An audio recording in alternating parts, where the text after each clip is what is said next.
last night, but I'm ready to drink again tonight, man. Yeah, I'm ready.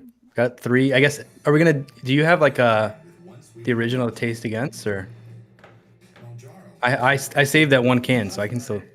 No, let me kill this. Yeah, I'm ready. Is it coming through? Are we live?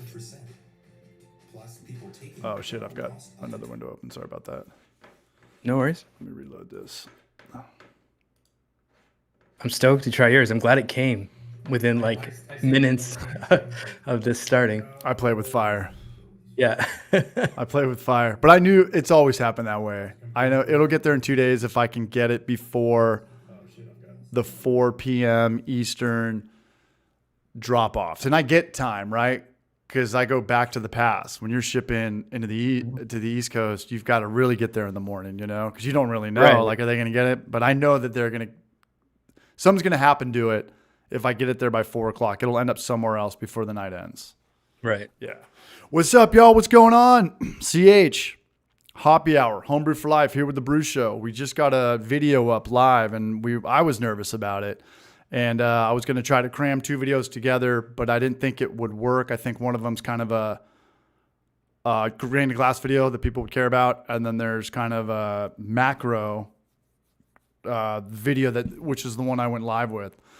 So it ended up being a good idea. Shout out to everybody who watched both of our videos. We kind of linked them up together and gave ourselves shout outs, shout outs in the comment section. So shout out to everyone. Shout out to everyone who's here right now. What's up, Trent? What's going on, man? Yeah, it seems like people are loving the videos. Stoked. We're gonna be doing some hardcore NBCing tonight. If you're picking up what I'm putting down, I'm gonna clean this up a little bit, man. Should be good. What's up, everybody? Patrick Sandy. What we got in here? We got Red J. What's up, man? Tommy Fenyak. Apologies if I'm saying that wrong. What's up, Ron Barnes? Always showing love to us, man. Ronnie B's the man. What's up, James Andrade? Out of Body Gaming. What's up, y'all? Where's the Malort Warrior? Say the Malort's name in vain. 8-man. God. Ham, what's up, man? How you doing, brother? How's everyone doing tonight? What's up, Skinny Legend? Empire Wagon. Peanut Butter and Jelly. Wow. Yeah, so which beer do you want to drink first? Good question. I don't know. Let's crack mine. Okay. Yeah. Is yours, because he just got his from me, is it cold enough? I don't know. I threw it in the fridge like immediately. So. Let's drink yours. Okay. Cool. Okay, I gotta go get mine out. Okay, I'll hold it Mine's on down. tap. Okay, Okay, cool. cool. Shout outs to everybody from last week. Had a good time with Dan, Hops and Gnarly. He put out some content today. Checked it out. Hey, 108 Ales coming through like a barrage. I'm going to be honest. I don't really like Much beer love, that much. man. Tanglefoot, thanks for that video. I thought about that a lot. I thought about what you said, and I used a little bit more of that video, and I kind of chopped it down at the end. But you were talking about people drinking beer in business parks 10 years ago with no air conditioning, and that was a cool thing. And then you saying it's not like that anymore. And I took that part. But I think there was enough context for that to work. So shout out to Tanglefoot. Check him out. He's got a YouTube channel as well. Check him out if you're around Temple, Texas. I'm not too familiar with the geography of Texas. But good video. Felt good about it. I think my PB&J beer turned out okay. I hope I didn't get anybody in trouble. I talked to Kyle. He said that I kind of went for the flamethrower on brewery owners. And I was like, well, I mean, you got to kind of, it's young people getting financed from their parents. I mean, I would say that's about, 80 or 90% of everything, at least that I know. Like all my buddies who open up breweries, they didn't have a ton of money. Like Right. So, Right. Any which way, man. Glad we're here. Let's drink some beer. Yeah. I just Let's carved do it. up. Okay, I'm gonna go get yours. Okay. Cool. Okay. Really quick, big shout out to BLB Brewing Co. Last week's Super Chatters. Keep me from eating Dino Nuggets. Warren Cox subscribed. Elementary Brewing. Shout out to Brian. Much love. Juvenal Hernandez. He's ran into Trent in real life. He's a North County barrage. And T-Man. And also Hell Brews. Hell Brews was in the chat last week. Nice, man. I miss him. I miss him too. And a tale as old as time, right? You have a kid and you quit your channel, or unless your name's the apartment brewer. Yeah, he keeps his baby in the video. That was great. Yeah. Okay, I'm gonna go get your beer. Okay, cool. Be right back. Cool. I've been so nervous because I only brewed 3 gallons of this. So, I'm tasting as I go. And then when I'm like filming like the B-roll shots, or what I call the beer roll, I have to use like a couple pints, and I'm just like keep waiting for that last little pint of it. But I had enough at least to get one more. We'll see. Maybe I can get a couple more out of it. But the color held up pretty nice, I will say. It's got a nice color right there. I actually also have the original. I saved the original. So Casey sent me 2 cans. And so now I got the second one here, which if you watched my video, you probably saw plenty of. So I'll be taste testing that. I'll pour a little bit of that as well. Side by side comparison. Should be good. What's up, Zach Pearson? Zach Pearson in the house. There he is. It's here. The Malort Warrior. Don't say the Malort's name in vain. Let's go, baby. All right. And really quick, I want to give a shout out to the gentleman who made me this glass, and I put his link in the description of this video as well. And Trent, you were asking about it, or did you pick it up? Or Yeah, he reached out to me too. So I'm waiting to see what mine looks like. So we'll see. yeah, pretty cool, huh? And I Pretty cool. Nice.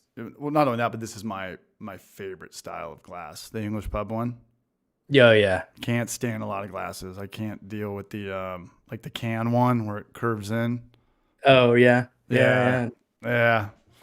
I tend to like this. Is like this shape is pretty good. I like this little like it's just like it's got a little bit of a lip at the big front or at the top, but How'd you do? I just poured the That's original yours. as well. Carbonation's good. Okay, you got the OG side by side. What's oh shit?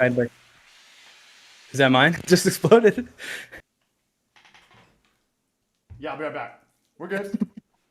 It got shaken up in the transit. It was Jim Carrey from Ace Ventura in that opening scene. One sec. Right. Yeah, when I got the box from CH, he actually included a rag in it just in case his exploded, but it didn't. So, but that's the way it is when you ship beer, I guess. I'm actually gonna take a sip of the original just to remind myself what it tasted like.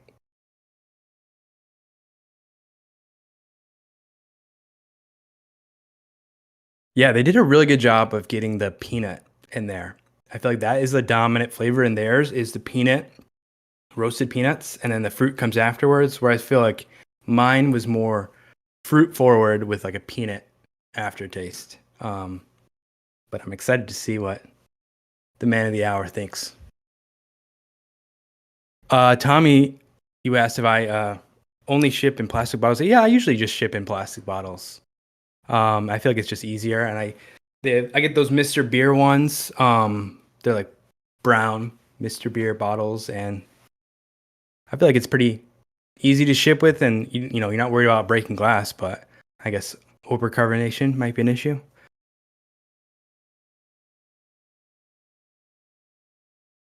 I must have really made a mess.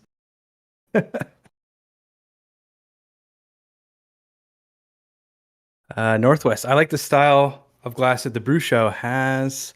Like a Belgian glass keeps your beer cold, and the stem funnels up the aroma. So like kind of like this style, kind of like a tulip style. Yeah, that's a nice one. I have like so many glasses. I get a lot of them from like thrift stores and stuff like that. Super cheap. You can find some pretty cool ones. I got like a big Stein once. Those are fun to have. I don't ever like use it unless it's Oktoberfest, but it's fun to have. Ron Barnes asked, how much peanut would you add if you rebrew? I think I would double. So I did 1 pound of PB2. I think I would double it because it's just one of those things that kind of just fades. It's really strong the first couple weeks and then fades out. So that maybe if I double it, or I worry if you put it in the keg, that might do some weird things. You get like a lot of sludge. So some people were commenting that they people have used roasted peanuts. They've actually done the roasted peanut thing and they've had good success. So that could be something to try as well. I've never used peanuts, but I've just heard horror stories of it ruining your head retention or spoiling or something. Let's see. Finally, Zach's asking how I get the Streamlab elements. It's I'm running through OBS, it's like a virtual camera, so I'm able to like click on comments and bring them up. Check. You're here. Sorry about that. No, easy fix, man. That's out of your control. Easy fix. All right, here we go. So at least it's carbonated and not like undercarbonated. That's what we might have to worry about with ours, because I literally kegged the beer off yesterday and I was like, dude, we're just going to do overnight at 30 PSI. And I don't think that's enough. Here's our color right here. Nice. Yeah, I mean, we have, what camera are you rocking? Are you rocking DSLR? Yeah. Okay, It's always hard with the lighting. It's always hard. Mine's also been sitting in the keg, so it's a little like more clear. It's a good color. It looks a lot like Zool's. Mm-hmm. Give it a smell. I got both of them right here, so they look on my camera. Very similar. For sure. Yeah. Very similar. I definitely smell. Is that the Philly sour? Maybe. I smell beer yeast. What do I smell? So I used Philly sour and I used like an English ale yeast. Dude, I used like 3 yeasts on mine. I had a stuck fermentation every 2 days. I mean, this one smells like beer more than the Zool and more than mine. So the smell's got to be coming from the grain. Yeah, it could be. I think there is a bit of that too. This reminds me of something, though. This reminds me of a batch I brewed. I'll think about it in like 20 beers. Yeah. What's up, Nova Star? All right, can we go in? Let's do it. Cheers, Braj. Cheers, man.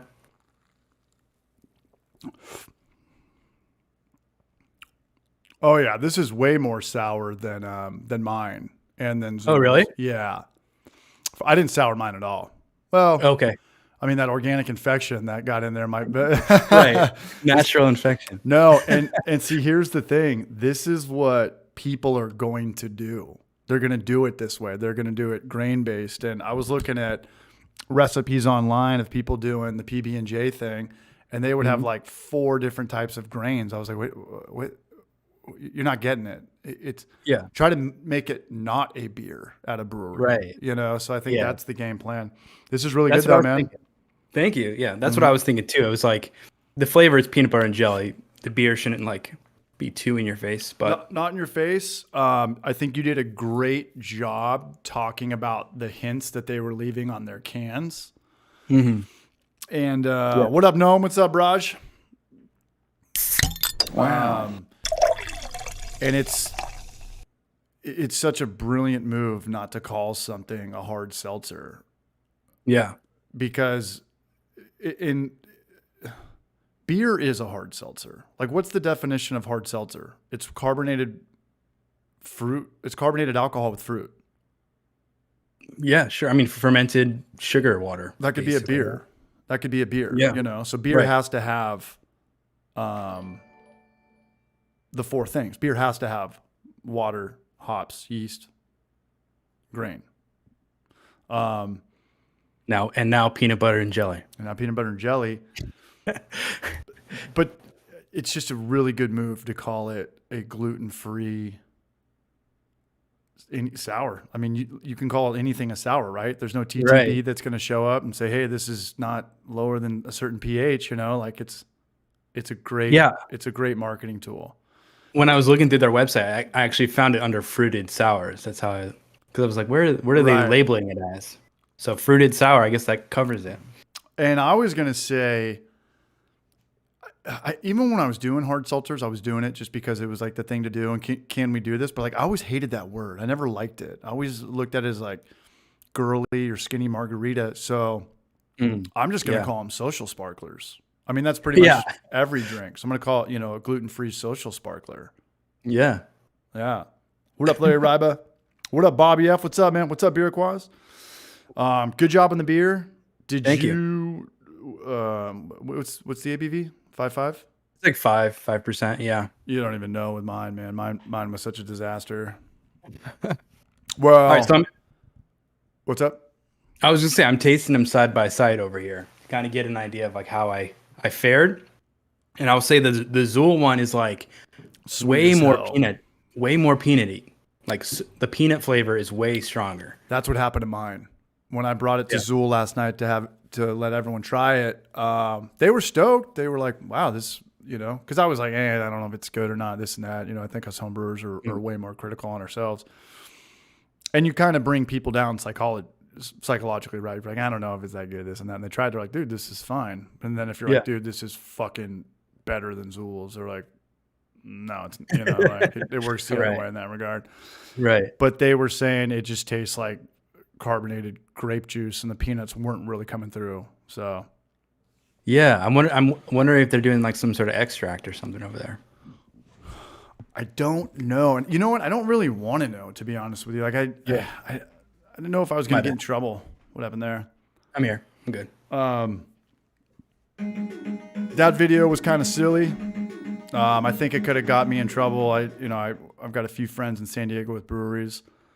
The group messages have been pretty silent, since about 6 p.m. But it's kind of what we talked about earlier. I mean, like, I don't know if it's a San Diego thing or nationwide thing, but the majority of brewers that I know, it's typically a young man's game getting financing from their parents. And some guys have worked in the industry, managed restaurants, worked at breweries, but I think the majority of them were just home brewers. And you got to kind of make fun of that. People are like, well, what's going on with craft beer? Why is it happening now? Why is it going down? It's like, well, let's talk about how it all started. Like these weren't people graduating from Harvard Business Law. These weren't people that were managing the Four Seasons hotel chains. These were us, and then talking to our parents about like, and the thing about San Diego, everybody talks about it's the craft beer boom. It's like, yeah, because everybody also has a fucking ton of equity in their house. These parents' houses that they bought 30 years ago are now, they have $1 million in equity, and a lot of it's coming from there. You got cool parents. So I did the Step Brothers thing, just kind of made it over the top. Kyle hit me up. He's like, dude, that was funny, man, but like you might have burned some bridges with that. And I was like, yeah, I know. But yeah, maybe. But I mean, at the end of the day, it's all fun. It's all fun and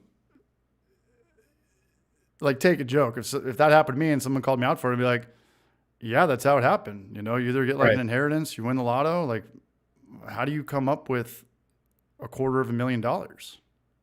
Yeah, I know. It was so funny too when you said every Kickstarter? time I go out, I spend $100. It just happens. So true. Yeah. You want a donut now? It's like $12. You just go out for a couple beers. You're like, what the hell? Did you see that? I think I sent it to you. Maybe not. I don't know. I just get stuff on Instagram DMs. It was people going up and petting this corgi. Just a couple walking in the park. They walk by and like, oh, I love corgis, this and that.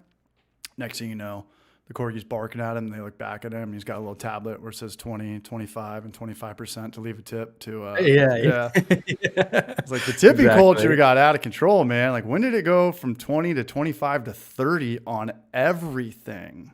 Right. You got to like click extra buttons just to get to like, I just want to give like $1.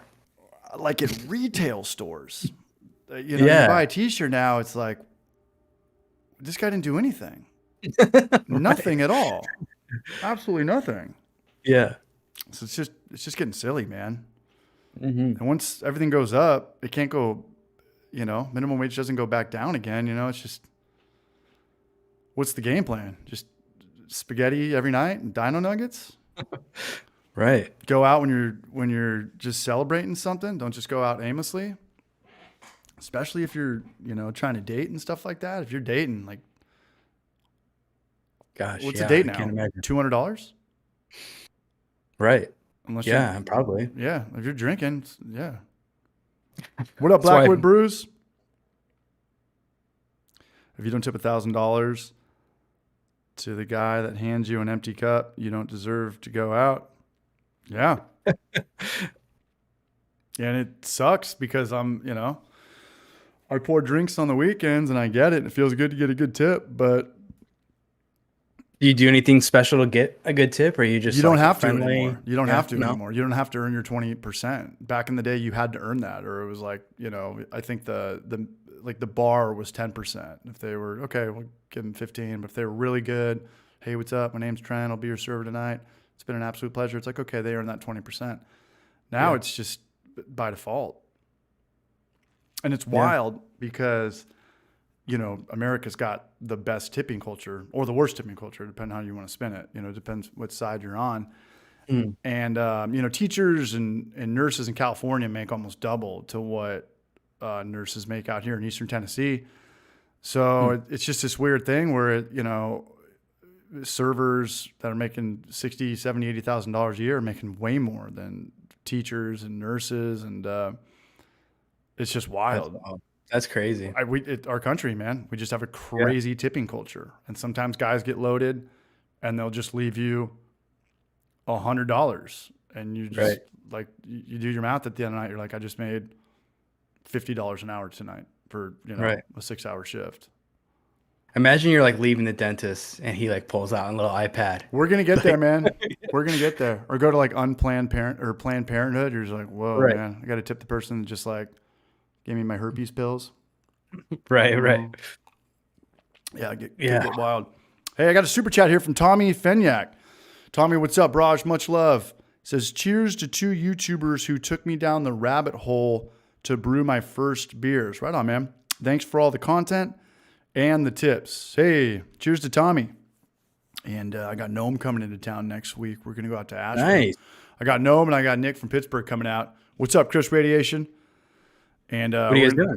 Partying here. And then we rented a car. We got like a pretty killer 3-bedroom house in Asheville. And they haven't been out there yet. So it's going to be pretty cool. And the Clawhammer dudes are in New Zealand right now. And they're coming back the day before. Oh, yeah, they're sending me videos. It's bright as, it's noon their time or whatever time it is. But we're going back and forth. And they're having a blast out there. It looks like fun. That's with Stillett, right, Jesse? Yeah. That's cool. And he brought Emmett too. So it's... Oh, nice. Yeah, they're getting some content. The meeting of the beards. The Battle of the Vikings. Absolutely. 100%. Trent went plaid for a second there. What's up, Chris? Tommy's still here, man. Much love. Yeah, it's going to be... I don't know if Ron's talking about Asheville or New Zealand, but good times all around. Pickles. I feel like $50 an hour is what it takes to be comfortable in most cities now. God, I'm poor. I would never have made $50 an hour in any job I worked at, never in construction. And the only jobs I've made $50 an hour a day at is hospitality. It's wild. It's wild. It's crazy. It is crazy. Should I grab your beer? Yeah, Jordan has Chinese buffets are even asking for tips these days. Somebody's got to clean up those dishes, man. I know. All right, let me grab your beer so I can do the official. What if it gets to the point where, like, we could do a sketch comedy about this, like people ruining your lives, like people towing your car or giving you a parking ticket, and he turns it around. You're like, what the fuck? Right. There's definitely some jokes in here. You have to like go into jury duty. Yeah, not even that. Like the judge gives you 25 to life and then turns the thing. You're not getting your last meal, man, unless you tip 20%, you motherfucker. All right, be right back. Yeah, get mine. I want to see what's going on. $50 is the rate in my industry. Damn, how do I get into his industry? Which brewery is that? Because I've only gone to the heavy hitters. I mean, Dissolver, Burial, High Wire. Yours is like stiff. So I feel like it's going to be a Gersher as well. Mine definitely got oxygenated a bunch. But the key to oxygenation is just, drink the beer super fast. Right. Oh, Ham did it. Ham McVeigh did it. What do you do? What's the difference between jam and jelly? Yeah. That's a great question. I think one has fruit bits in it. You don't know the real answer to that? No. What is it? Oh man, you're that pure blood. I'm not gonna say it on the air. Okay. Yeah, Okay. I'll let you do the math on that. What's up, Jorge? How are you, Braj? What's up, Larry? Got your prostate exam. Turns out you're positive for cancer. 20% It's about to tip. explode. Is it? I'm watching it. Yeah, Is I it? keep watching it. A little bit at a time. Oh man, I'm afraid. I'm Oh, afraid. we're good. We're good. We're in the clear. Whoa. Hells yeah, we are. Let's see what you got in there, man. Just green, toxic, secret of the ooze. It's got a beautiful color. Look at that. I went 7-Eleven candy Yeah. for life route. Yeah. Hold that up, right. dog. So that's All right, hold on. yours. This is the brew shows. Look at mine. I got like a fuchsia to that. Mine's Hey, yours is thick. opaque. Yeah. Mhm. Oh man, I'm excited. There's a lot going on in there, Braj. All right, ready? Yeah. Sours in the back. But you nailed the like sweetness of it. That's like the grape jelly. yeah. For sure. What about the peanut butter? It's lacking peanut butter. Yeah, I would say that's the one thing that it's missing. But the jelly jam port, you nailed it. It's not bad, yeah. Yeah. No, it tastes great. It tastes really good. Appreciate that, man. I paid him $50 I Venmoed him to say that before. No, that tastes good. What's the ABV on? Well, so I did it the other way. I did like so here's what I did. And I wanted to make the video today so bad, but it was just better to have them separate because I can't explain this in 3 minutes because I want to give the local homebrew store shout outs. I want to talk about the word hard seltzer and dextro and why everything's stupid. I wanted to talk about like shipping, because you turned me on to these bottles, which worked out very well. Cooper's. Yeah. So any which way, I did a 2.5 gallon batch of Pedialyte, right? Because that's what dextrose is. Dextrose from waters is pretty much just Pedialyte. Oh, okay. Yeah. Interesting. That's all it is. Pedialyte's just flavored sugar water. Literally just dextrose. If you turn over Pedialyte, it's just dextrose on it. 99% dextrose.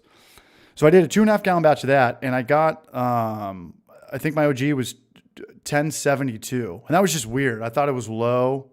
What's 1072 if your FG is 1000?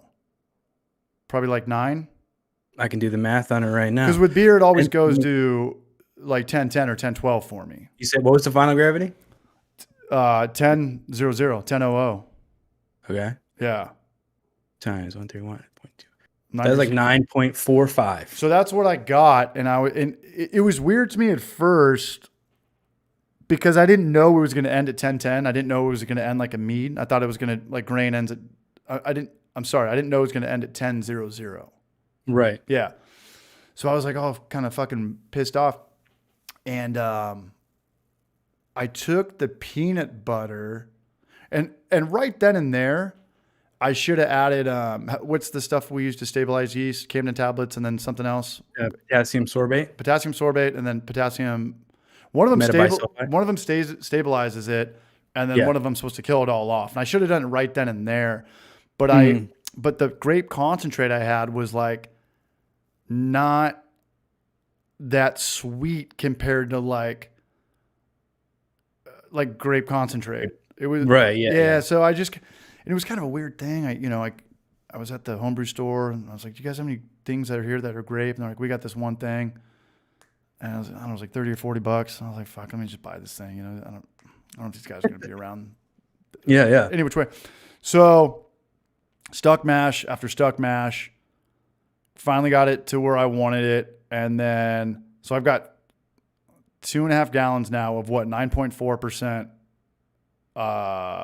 social sparkler, gluten-free social sparkler. And then I hit it with something else. There was like another stage where I added everything together, and it was like, and everything fermented out because I didn't stabilize the grape thing. I just wasn't fucking thinking. So now I'm like, I've got way too much booze. Yeah. So I've got 5 gallons I got to go back and watch the video, but I think at one point I had 5 gallons of 9.4% that, and it looked like shit. And it tasted like straight up peanut butter wine. It was super strong. Wow. Yeah, it looked like shit. It was super strong. And there was so much peanut butter. Mm-hmm. Yeah. So that was when I was like hitting you up. I was like, man, I need another week. This is not, I'm getting frustrated over here. This shit's expensive. It's as a collab. Yeah. I'm stressing you out. You're always ready to go. Yeah, yeah. So I was like, okay, the only way I can bounce back from this is like, I need to make the sweetest thing of all time. I need to have way more grape, and I need to hide this wine taste. Mm-hmm. So I was like, okay, I need to make the gnarliest concentrate of all time. I need to make like nothing sugar-free, nothing diet. Like I need to get cereal or fruit snacks and like a Concord grape jelly, all this expensive stuff. And I made like a gallon and a half of just like you seen the movie Elf when he's just like squirting syrup in his mouth, you know, like, yeah. like something like that. You know, I just need like a gallon and a half of the like diabetes, pretty much, you know, like delicious diabetes. Yeah. Yeah. So I put that in the keg, a corny keg, and then I filled. Then I got 5 gallons of the weird shit, and I filled that with 3 gallons or 3.5 gallons because I topped it off, and it kind of balanced it out, but it overpowered it. It took over the peanut butter now, but it balanced out the wine taste. And the more I'm sitting here sipping on it, I'm getting more of the peanut butter. It's coming. It comes in waves. It comes in waves. Yeah. It's almost like it just like lingers there at the end. Like after it's kind of gone away, it's there. It's the weird thing about the peanut butter, and I just got it on yours. Sometimes you taste it in the front, and then sometimes you taste it in the back. Yeah. Or maybe it's front and back. I don't know. Yeah. Yeah. This is so cool to like taste. I like all 3 of these in front of me. Like they're all different, but they all give me peanut butter and jelly in like a different way. Is Zool's the best? If you were to guess that, like a girl that didn't like craft beer in a blind taste contest, do you think she'd go for the Zool's, right? I mean, they've done it 100 times over. We've done it once. Yeah, probably. Yeah, but I think we could get there. Like I think I could get there on the second time. I think I could get there on the second time. It's kind of crazy when you think about like we just had never brewed this before and then just tried to make it and try and nail it on the first try. 100%. What would you do? Would you do grain sugar? Would you do dextrose or table sugar? If I'm trying to like replicate theirs perfectly, I would go like what you did. I would do something like what you did. Yeah. So I feel like you're a little closer to theirs, but I do like the one that I made. Like I feel like it's a good juxtaposition, I guess. Yeah, now I was already burned out on this beer. All the employees were like, dude, I can't do peanut butter ever again. Like they ruined peanut butter sandwiches for me. And I got 5 gallons of the fucking thing sitting in my kitchen. I'm like, this is going to sit here forever, man. I just got to do like one big NBC and just pour this on my head or do a nice lager next or something. Or,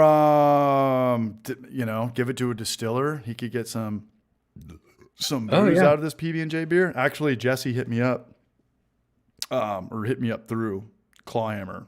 Mm-hmm. He wants to do like a PB&J thing now, and like Jesse does everything, right? Yeah, he does sodas and this and that. Yeah, like Dr. Pepper turned into alcohol. Yeah, 100%.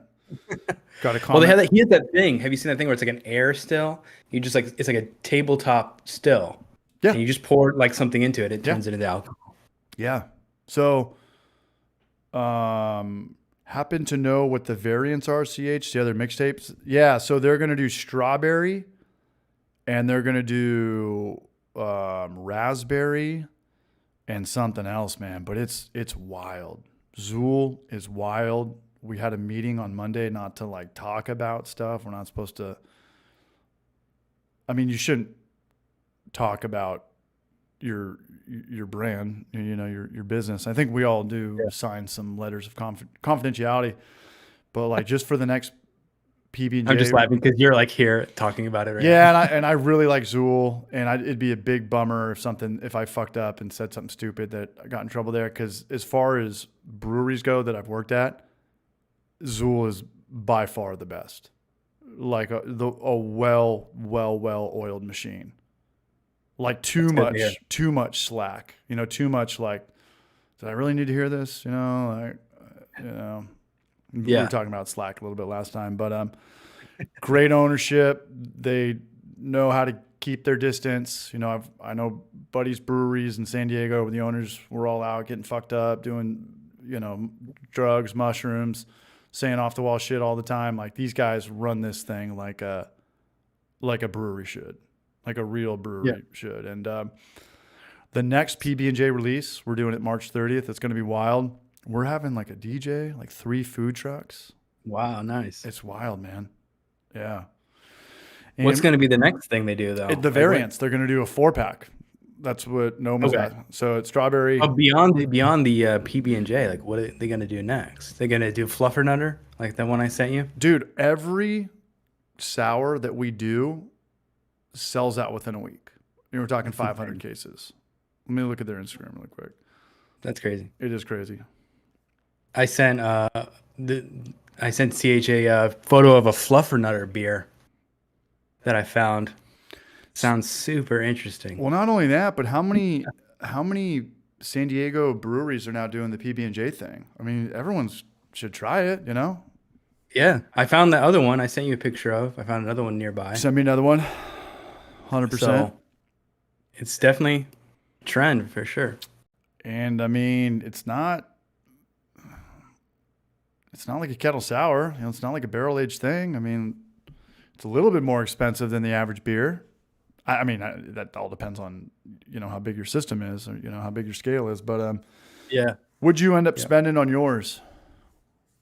No hops. No, I had hops in mine, but just like a little bit. You did the barely I don't legal know. thing? It was all the stuff I had. Like I had 2-row already and, some hops. Yeah. So it's pretty cheap, I would say. And I only made 3-gallon batch. So Smart man. Goose Fraba says Flintstone push-up flavor. Push-up sherbet flavor. So what would you spend, like $50? Not even. Total on my beer? Yeah. No, I would say like $30 probably. It's not bad at all. Yeah. What was the PB2? $20? PB2 is probably like the most expensive part, yeah. Okay. But I only bought a pound, so that's maybe $12 on that. 15 maybe. Yeah, and then if you buy it, or if you buy a keg of it from who's ever doing it, like you don't have to put it in a pint glass. I think that people that buy Zools or kegs are by far the most expensive in town. They give them like an 8 ounce or 8 to 10 ounce glass. What up, Brewing Barrage? Dude, we almost got 100 people in here, man. I feel like I'm on the Brew Show channel. Wow. That was wild last month. That was great, yeah. Who was the Barrage that was chiming in with those? Oh yeah, Tony Weatherington. Tony Weatherington. Shout out to that Barrage. Yeah, he's the man. Yeah. And I got a Martin coming on tomorrow. Tell Martin to hit me back. I reached out to him. He wrote back instantly. I reached out to him. Okay, pick a date, and then nothing. Yeah. I know. I feel like he only responds to text. That's the only time I can get him to text. Yeah. You text him. I leave my phone number in my emails. He's never hit me up, so I don't know. Hey, what's your number? Yeah. Hey, the Red 5 crew. That's awesome. The guy that does the videography for Zool, that was him. Oh, nice. Yeah. So if you follow Zool on Instagram, he nails it with the reels, like the sequences where like 3 different things come in. It's beer here, food here, and then drone footage. Like he's got that all dialed in. Not really my style. Yeah. But that's cool. Yeah, not saying we can't learn that. It's just different styles. We've got longer formats. We're 19 by 1080. Is it just the other way around? Is it 1080 by flip? Yeah. It's just flip. Yeah. Okay. So it's 3x4 or 16 by 9. 16 by 9. Yeah. What's up, man? Graham French from the UK. What's up, Brush? So the peanut butter and jelly thing, it's a thing, whether people like it or hate on it. It's cool to have a trend back in craft beer, right? Yeah, I agree. Or the Something to get start of people a trend. excited. Get people Yeah. excited again. And yeah. I mean, is it a trend? Is it a hype? Or is it just the one brand? Do other people have success with the peanut butter beer? Let's make it a trend. We made it a trend. We'll make it today. a trend. And it's just one of those things where if you've heard about it, or if you haven't heard about it, someone's like, hey, you got to try this peanut butter and jelly beer. People are like, that's disgusting. Like, Yeah. no. And then I have to try it. And then you try it. And you're like, whoa, wow. Yeah. Like liquid dessert, alcohol, what's going on? It's always like a fun. I feel like it's not something you want to sit there and like pound 5 pints of, but Dude. it's a fun thing to bring out like a party and be like, you want to try something crazy? It's Zool is such a trip, man. I've never seen groups of girls, no guys, young college girls at tables by themselves, just drinking beer or gluten-free social sparklers. I don't think I've ever seen that. I don't think I've ever seen that. Term. What's up? You got to trademark that term, social sparklers. Social sparkler, yeah. Sorry, I got my phone going off right now too. But yeah, I think let's call some people out. I want to see a batch from Nome, Jorge Castro. Do a pilot batch out there, see what happens. We won't. Brewing Bad made one. Brewing Bad was like messaging me about the one he made. Did he go? What did he do for his sugar? I think he did a hard seltzer. He'll have to chime in. Don't say hard seltzer. We don't say that word no more. I mean, sparkling social sparklers. Gluten-free social sparkler. What's up, Sean Wolf? I know Sean Wolf. He comes into Zool. He's a barrage. Nice. Yeah, I'm at Zool every Friday and Saturday. What's up, Patrick D? What's up, you barrage? Pickles. Who cares if you make it? They will come. For me, it's about fun, novelty, and flavors. The evolving is the greatness. What is devolving right now is hops. Like as far as like IPAs? Yeah, like West Coast IPAs. I don't see too much of those. And I feel like I'm seeing more and more like IPA hate than anything these days. I don't know if it's just the circles I'm in or what. And I say like, dude, I love IPAs. I love IPAs. I love West Coast IPAs. And I'm thinking like, when's the last time I've actually bought one though? Like, right. It's been a minute, you know? Yeah. Blackwood Brews coming in with that Ocarina of Time. Much love, you barrage. $20 super chat. That's going to help us out in Nashville. Much love. That's going to help me out buying a PlayStation 5 because I got to get, it just came out today, right? What? Final Fantasy 7 Rebirth. Oh, no way. Yeah, I don't have a PlayStation 5, but I got the Switch. I'm playing the Mario game right now, and it's aimless, like you could just beat it. Yeah. You just zip through it like learning how to play video games or something. It's so simple. Yes, it is. And it's like fun though. Like when you come home from work, you can just put it on and you can just rock and roll. I don't need to read subtitles or follow characters. You just business as usual Mario. But if you just on your day off, and you really want to like get some more substance, I'm gonna need that PlayStation 5, man. So big shout out to Blackwood Brews, man. He's helping me out with the Final Fantasy 7 remake fun. Nice. Yeah. So what just happened over there? So Brewing Bad says that he ended up over 12%, back sweetened it down to 9.5. Wait. From the top. This is a Brewing Bad saying that he used honey and grape juice as the fermentables, and then it ended up at 12%. And he back sweetened down to 9.5%. Expensive. Yeah, it's like a meat, I guess, right? Or like what is it called when you mix grape juice and honey? Braggot, Kaiser, I don't know. Pfizer? Somebody called doing the most. Okay. What was his name again? BC? Yeah, BC. Yeah. He's kind of coming in waves. I gotta reach out to that barrage. We were talking a little bit right when it came out to Tennessee, and we just, I don't know, I think he had a kid or something, and yeah. Tale's old as time. Exactly. Unless you're a partner brewer, yeah. Yeah. Piment. Yeah. Patrick Sandy, Brewing Bad. They always know what's up. What's up, Nathan? What's up to everybody in here who's here? And then in the green, and then with the Dookies on there, man. Much appreciated. Bobby F says, I think West Coast IPAs make a comeback. I hope you're right. And I'm not trying to piss you off or myself off, but I'm going to drink a non-peanut butter and jelly beer for the How next dare you? one. I know. Is that cool? Well, I'm gonna piss you off by combining our 2 beers together. Do it. See what happens. I'll be right Blending back for over that. here. 100%. Cool. We'll see. Here's what he really got, like, I think because his is so opaque, it really has like a nice, like almost raspberry color to it. We'll see. By the way, I got the purple on in celebration of the PB&J.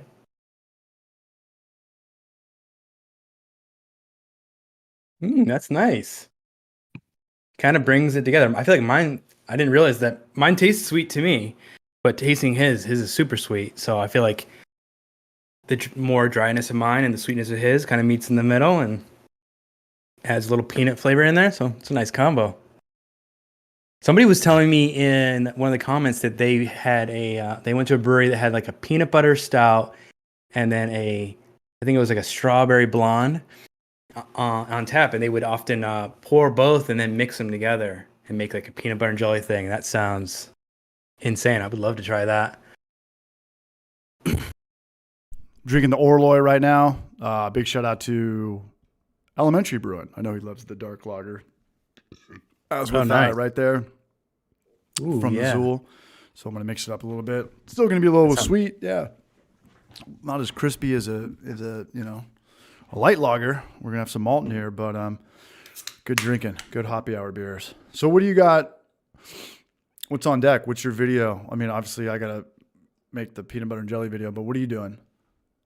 I'm kind of like in between a couple videos, and I got to figure out what I want to do next. Smart man. I don't know. Maybe I'll do some other, like something like the kvass I did recently. So something more like fermentation based, I think, next. Okay. I've been trying to brew a malt liquor for like a long time. I'm on my second batch of it, trying to like perfect the recipe. What do you mean, bro? Everything's malt liquor.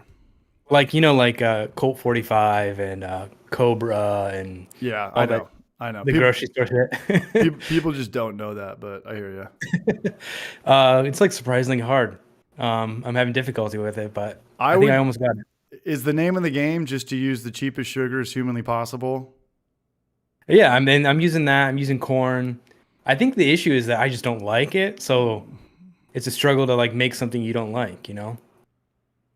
But I don't know. It's not like it's not a style of beer that I go for like ever. I never go to like the grocery store. I'm like, let me get my Colt 45 and be set for the night.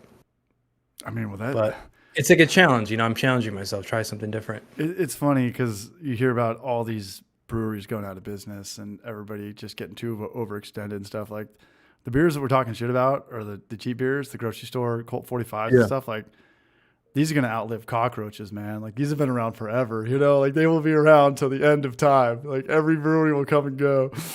And Mickey's will still be there, man. Mickey's and cockroaches after the next right.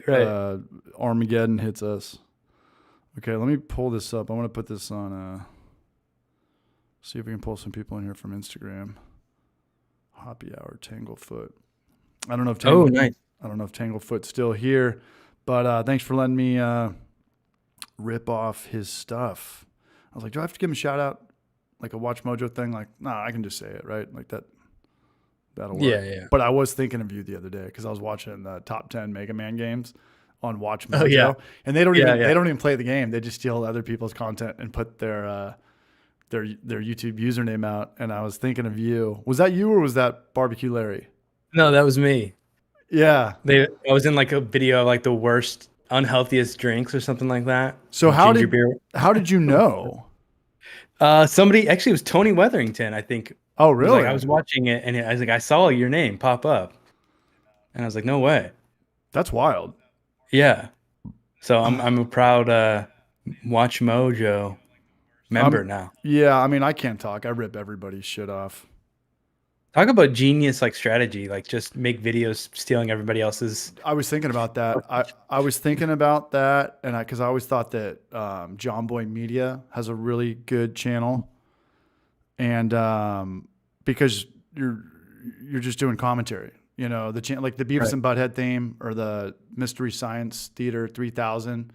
You're just talking about something that the content took a lot of people a lot of work, right? Like to put on this Seinfeld show took a fucking army of very talented people, and you're sitting back and being like, this guy's a piece of shit, like, you know, this and that. Right.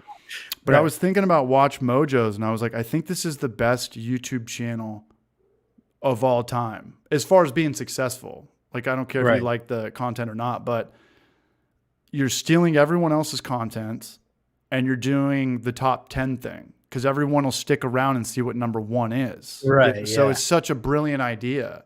It's such a brilliant idea. And I feel like it's definitely something that's going to be like AI generated within like a year. You know, like that's totally something AI could like just write the script, do the voiceover, and then you just got to find the footage for it. Yeah, and I tried to mess around with Chat GPT. I got nowhere. Did you mess around with any thumbnails? Because I know you made a video on the recipe, but no, I make all the thumbnails myself. But yeah, I tried made a recipe with the recipe that Chat GPT made. It turned out okay. But that's part of the creativity aspect. Is part of the reason I like the hobby is like making my own stuff. So true. I don't know. Okay, sorry, I'm putting this on Smear City. Yeah, you got good thumbnails, man. Thank you. You got really good thumbnails. Speaking of good thumbnails, though, how's your last video doing? I've got like a 16% CTR. My CTR. Tanglefoot's in the house, by the way. Tanglefoot, what's up, you barrage? Hells yes. What's your CTR? Which is people clicking on your shit. It's not even YouTube. 12.4. All right, 15.9. Oh, nice. Is it my black eye? Really good. Is it the fake black eye that I put on there? Yeah. Already in the title too. I mean, craft beer is dead. Yeah, it's very click-worthy. So big shout out to everybody who watched our videos, man. I needed this YouTube morale boost. Yeah. Are you still this rocking? Was fun. It was a lot of fun. Are you still rocking number 1? Yeah, still rocking number 1. Nice.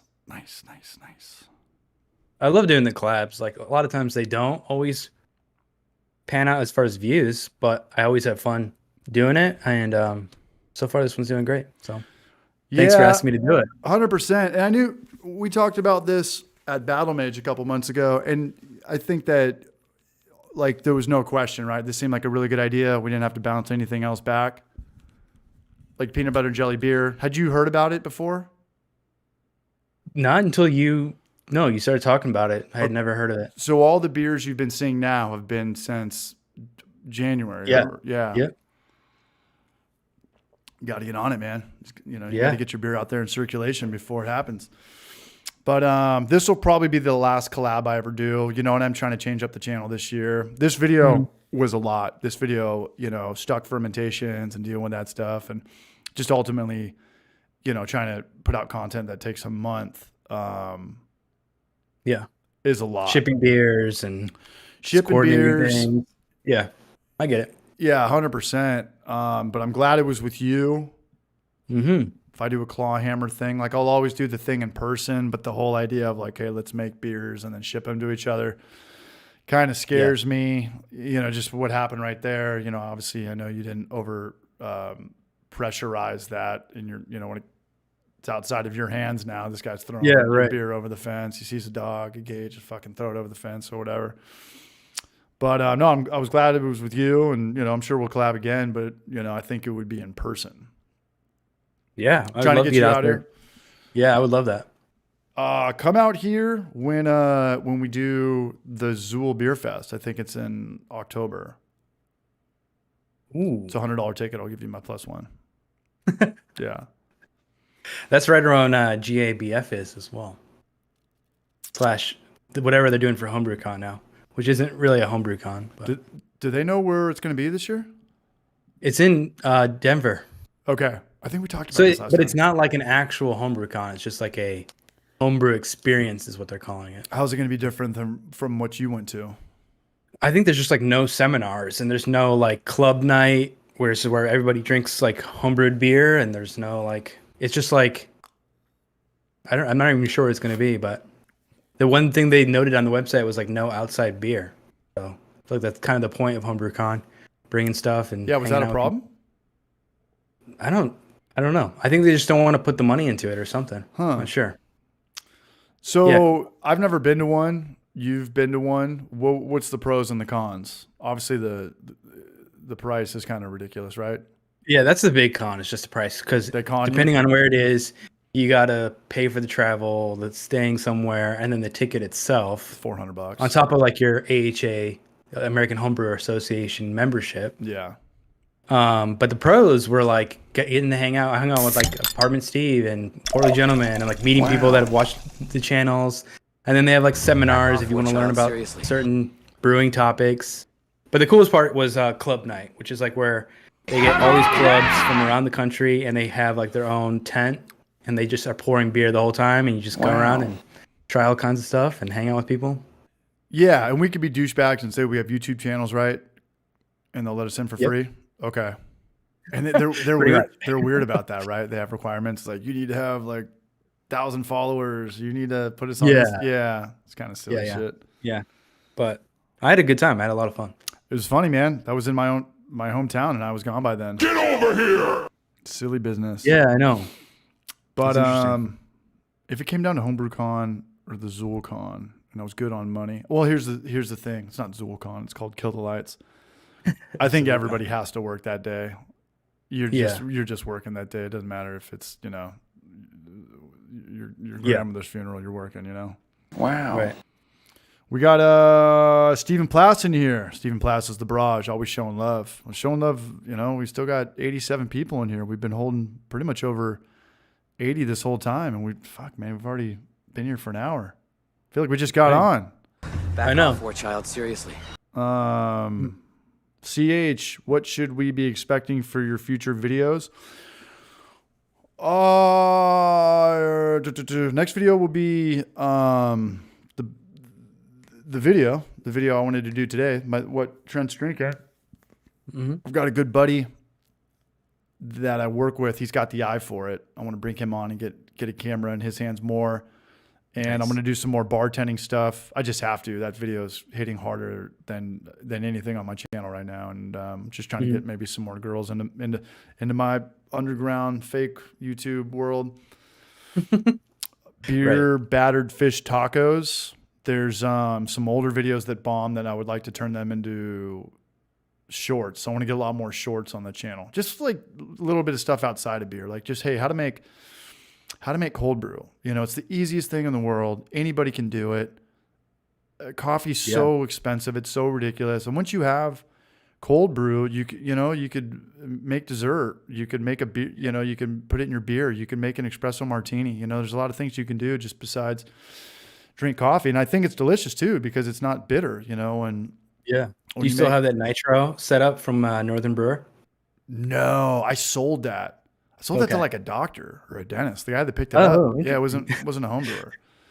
I was like, all right, this makes sense. I'm sure, right? I mean, checks out.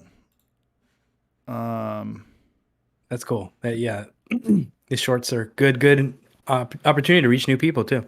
I'm just gonna throw everything at the channel this year. If there's back-to-back outtake videos, I'm sorry, but like I just got to get shit out there. It just takes too long to do grain to glass videos. You just can't be putting out YouTube videos once a month. You just can't be doing that. Right. Jizz or get off the pot, man. K-Town folks, homebrew competition video. Ron Barnes, if you go to JBF, look at the Hyatt Regency. That's where most of the pro brewers are staying. It's literally across the street from the convention center. Shout out to Ron Barnes, man. Much love. Pro tip. Yeah. As a watcher, how can I boost you guys? Much love, Pickles. Appreciate that. Homebrewing community is small but close, and that's just kind of the bottom line. There's just kind of an ever revolving door of people coming in, people going out. And you can see it just with YouTube channels alone. Like I remember, Peter's buddy Logan, he got sober. Larry's not drinking. Larry's doing better though. Talk to Larry. That's good. He's doing better. Haven't talked to Short Circuited. Just people, change up their lifestyles and this and that. Pickles, probably the best thing you do is become like a channel member or just super chats. Yeah, Because then we don't have $1,000. to rely on views. We can rely on like you guys kind of help support the content we create. Appreciate that. Yeah, the minimum super chat is $1,000. What's up? That's my Johnson. Oh yeah, man. The Tampa Bay Barrage. Wow. Rob G would love to see cooking videos remastered. Yeah, I think that. Do you think your videos get better, Trent, or do you think that? Yeah, I think you learn something with each video. I feel like Yeah, but you hit the ground running like, whoa, like this guy knows what he's doing. Like you and Hops and Gnarly came in and I was like, okay, these guys they're in the trade. Audio, video, something, college degrees, went to college. A lot of people learn it on the fly. So you're going to notice that. You should notice that, right? Like the channels that stick around. But if I went back and did some of the cooking videos and I kind of put the 30-second pace on it now and made it not community at all and just went after the unique visitor, I think I'd get some bites. I mean, that bartending video kind of fucked me up a little bit because I've been brewing for 7 years on this channel and I made a bartending video and I thought it would bomb, right? You would think it'd be very saturated, like you're just going to get buried. It's just not. And people are clicking on it and people stick around on it. And I was like, whoa, man, like brewing will always be the bay, will always be the meat and potatoes. Mm-hmm. But I need girls to watch my channel. I need Gen Z to watch my channel. You do too. Yeah. I'm stealing all your shit. What's your videos that are crushing the hardest besides ginger beer? Like you did sake. Yeah, and the kefir one. Crush it. It does really good for me. Tapachi? So that's why I've been like wanting to do more of those fermentation type things because there's clearly an audience for it. But Yeah. I still want to do beer because I enjoy beer. Yeah, and I want to do like just silly stuff. I want to do a Pruno video, and I think me and my friends out here could make it really funny, like, hey, you got a ketchup guy, you gotta we're going into Burger King and stealing ketchup, because I think that's what they use in prisons. A lot of ketchup packets, a lot of fruit cups. Get your sugar from fruit cups, get your alcohol from any sugar. I think we'd have like my green screen over here be like the mugshot board. Yeah. Yeah. You fuckers don't even know what kind of how you don't know where I've been, man. Like upper class white suburbia, man. Like trust fund babies. That's 7.5 hours in the drunk tank. That could really change a man. There's some bits and some off the wall shit that I could throw in there, and then hey, let's see if this shit's drinkable because they're drinking it. This is what these guys drink when they're in the slammer. What about you, Bruce? That would be amazing. I would love that. You got a Pruno recipe back there on Beersmith, or take a t-shirt, use it as your cheesecloth or your strainer? You got to actually make it in a toilet, though. I don't know. Just go buy a new toilet from like Lowe's and even the psyche of that would scare me. Yeah, I mean that's a lot going on.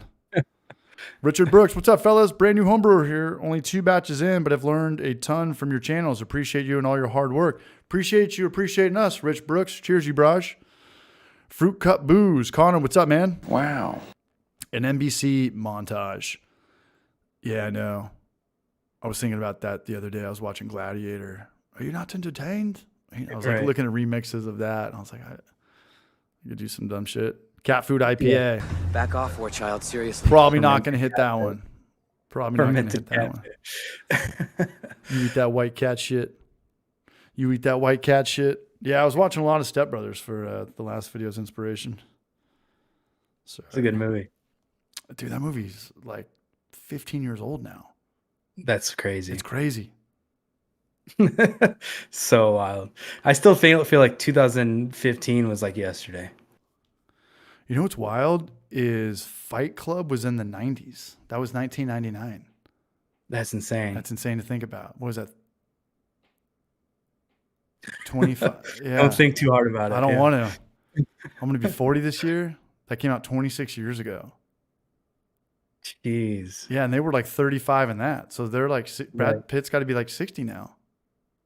Jeez, really? Yeah. Damn. Yeah. That's wild. I'm not saying it sucks to get old. I'm just saying the time fucking flies.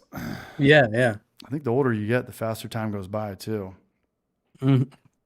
That's definitely true. Yeah. But I just want to have I want to have funner content. I like that you do a lot of fermentation stuff with just, like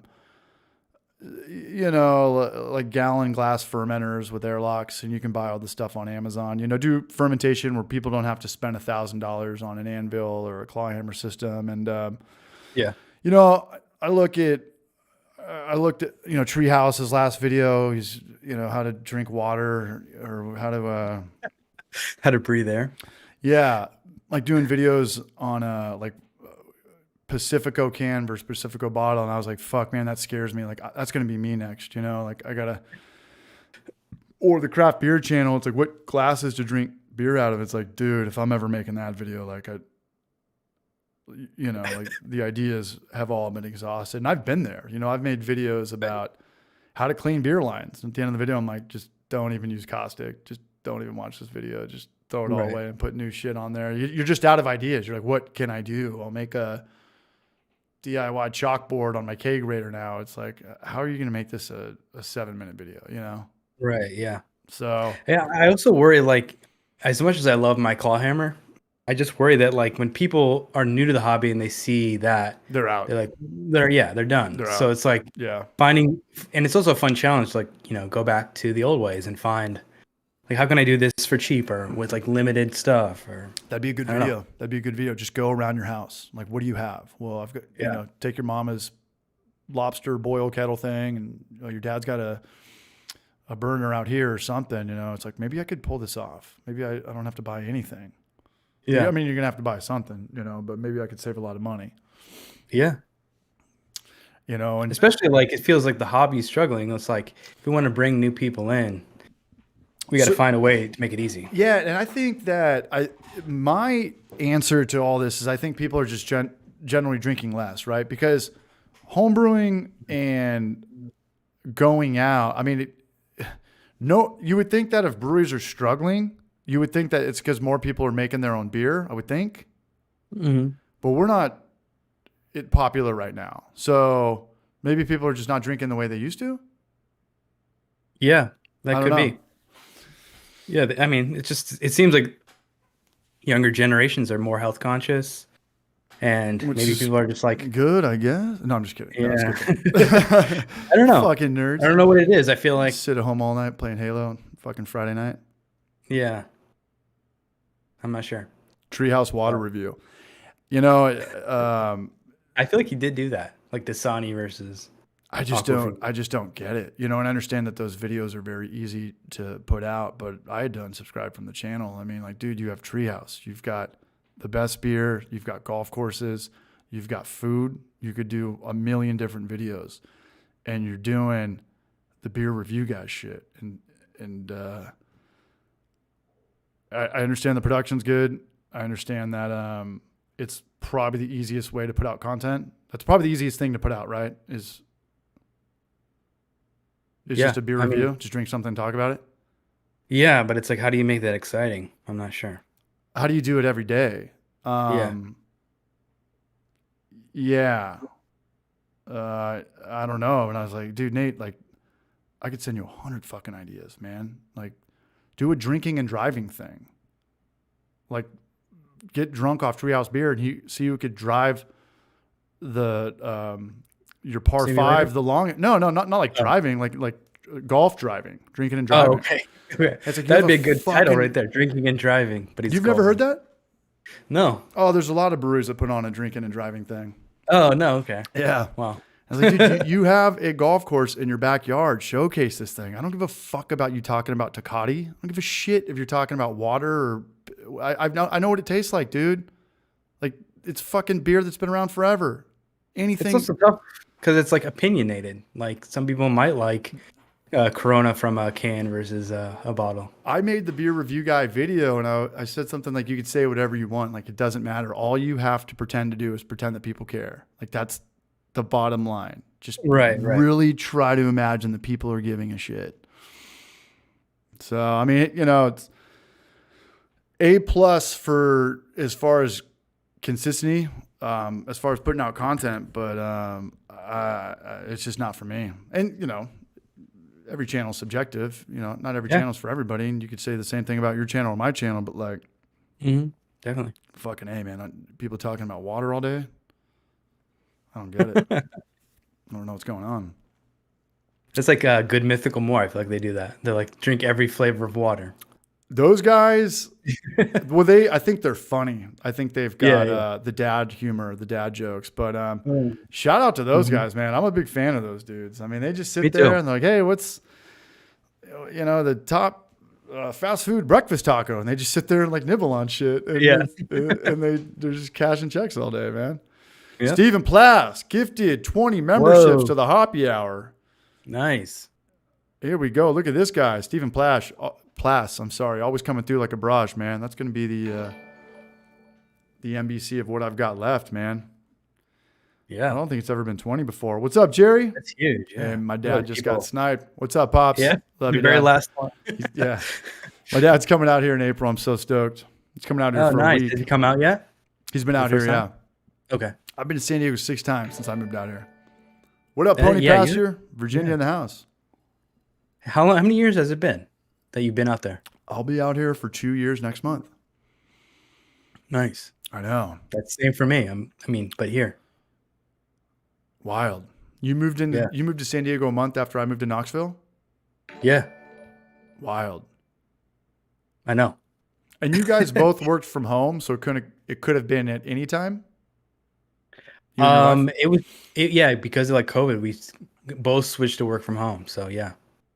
Before that though, I was going to the office every day. And now you just go once a week? Depends on when I have shoots. Depends how busy you are. Yeah. Yeah. And what do you think of that move from LA to San Diego? Oh man, I'm never looking back. You can never live in LA ever again. No, I'm good. I love it here. Just what? The traffic, less people? I mean, San Diego's got a lot of people, but LA is a whole different world. Yeah, it's just a different vibe too. Just people are chill and just like want to like surf and drink beer and go to the craft breweries in Oceanside. Right. Are you still in the same spot? Yeah. Mm-hmm. So what's your go-to breweries over there? Do you ever hit up Tony Hawk's?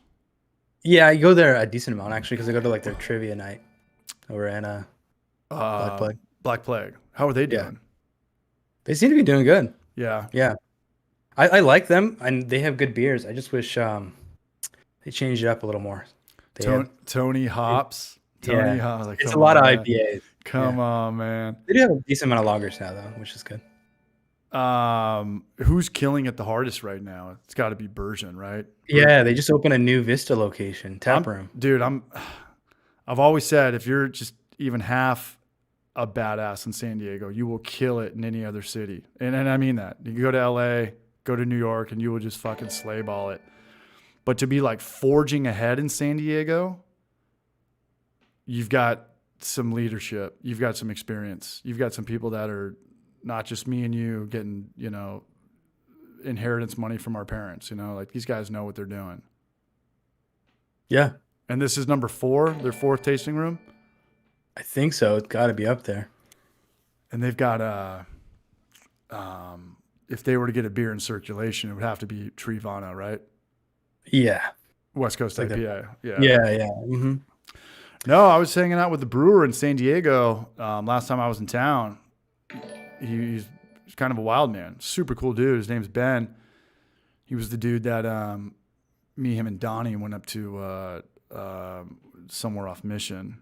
And he snorted salt, took a shot of tequila, and squirted the lime in his eye. And I was like, I like Bergen even more now. Yeah. Yeah. So shout out to them. I mean, is there any other breweries that are making big moves in San Diego? Because I feel like it's more breweries are just kind of going the other way. Yeah, exactly. Yeah, that's the thing. I feel like they're, as far as like opening new places, I don't really know any other places opening a second location or third location. Yeah, I think everybody's kind of hit the brakes on that. Yeah. Yeah. Except for Bergen. But what about North Park Brew Co.? They seem to be doing really well. Because we collabed with them, and I was like, how did they pull that? Like, Zool's the gnarliest fucking brewery I've ever seen, except for Burial in Asheville. Like, I'm talking about people that are like, I will buy that beer when it comes out. I will wait in that line. I will buy their merch, like skateboard brand, fans, psychos over. Right. Yeah, yeah. But I didn't know Yeah, North Park was on that. I lived in San Diego. I think they just within the last couple of years they've just really gotten like big, and they won some awards, I think, and doing a lot of collabs. That's wild, because once you kind of create that, I mean, the way I look at breweries, there's 4 types of breweries, and maybe you know more about this. Maybe there's different types, but I think that there's the homie hangout brewery, which I would have had. If I would have opened up a brewery when I was 29, it would have been me owning a brewery with no experience, hiring my friends, dating coworkers, everyone's drinking for free, trying to implement things when I'm sober, and then all of it goes out the window as soon as I start drinking. That's the homie hangout brewery, like the localized brewery. Right. There's the brewery that the dude just doesn't get it. He doesn't understand why he's not Budweiser overnight, so he's kind of just like hiring and firing. Yeah. And you can't do that either. Little by little, people are like, okay, this is kind of weird. Mm-hmm. Then there's the breweries that just go out of business. You're like, dude, you, for whatever reason, you sucked. Even at like the perfect time of owning a brewery, you still couldn't pull it off. You're just the ultimate shithead. And then the 4th brewery is just the people that are forging ahead, the people that are really separating themselves. There's classes of brewery, and they're keep going and going and going and going. And Bergen is without question in that conversation, or the leader of that conversation. Yeah. In San Diego, at least. Mm-hmm. I mean, what about LA? Is there any breweries that are like Highland or something Park? I know that there was a brewery. Yeah. I mean, I don't. El Segundo, Artifacts. El Segundo. Yeah. Man, I don't go up to LA enough. I mean, I don't go to breweries in LA enough to know. But when I was there, it was like El Segundo. Paul Hardy. I can't remember. I'm sure Zach Pearson would know. He's the LA guy. 8 man in the house. That'd be a good question. What's like how would you even say it? I hate that word, hype Monkish. brewery. Monkish. Is it Monkish in LA? They're pretty big. Like a hype brewery, that seems like a popular fad. Leader of the pack, I hate saying that too. Yeah. Sought after. Which breweries have the Right. most value? Yeah. Which beer has the best word of mouth would be the way I'd probably say it in a YouTube video. Right. Yeah. I don't know.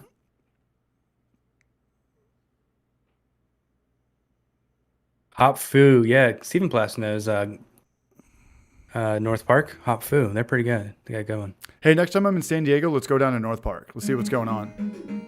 Oh, yeah. There's a couple breweries in the area that are nice. I want to go to North Park, and we could do Bergen. Yeah? The Bergen down sounds there. good. We'll catch a Yeah. Padre game or something. Juvenal That'd be Hernandez donated $15. Cheers for Wednesdays. Cheers, Juvenal. He's always showing love. Cheers, you Braj. And we're still holding it down. We got 90 people in here. This is awesome. Wow. We're an hour and 18 in. For those who are unaware, this is the Brew Show. I taught him everything he knows about everything, and then he passed me in true. subscribers, and I've never slept since.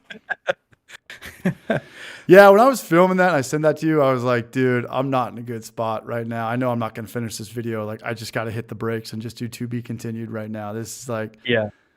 you got to, there's nothing worse than watching a YouTuber that feels like he's acting like a badass or he doesn't want to be there. He looks pissed off. It's like, just come back tomorrow, like just. And I looked at that part and I was trying to make it funny. And at the end, I was like, I'm not talking right. Like, we're slapping the to be continued on there. And I've never done that. I didn't know you can get away with that. And everybody in the comment section's like, great teaser. You left me on pins and needles. I'm like, I'm going to do this fucking every video now. This is a phenomenal idea. I get 2 Cliffhanger IPA. pieces of content out of every video now. Yeah. I feel like Craft Beer Channel does that a lot. They'll break it into a couple parts, which I mean, yeah, I don't know. Some videos, I mean, Clawhammer put out a video the other night that was like 45 minutes. I was like, Yeah. I love you guys, man, but I don't know, man. I don't know if I can click on this shit. I find it hard to even, I try to like extend mine sometimes and I I struggle. I struggle to make long videos. So what I was talking to Trent about earlier, like I've been really trying to do 9-minute videos or 10-minute videos, but I only want to do 2 minutes of brewing, and then everything else is just antics or rants or talking about something else, fill that with 5 or 6 minutes. And I was going to do that with the peanut butter and jelly beer, but you can't. You can do that with a basic, I don't know, pale ale video or something. But when you're talking about, I'm going to brew this base that's super boozy, and then I'm going to dilute, like it just wouldn't have worked. So, the video's been shot. The beer turned out decent. It's turned out great. The I think it turned out good, man. The hardest part is over.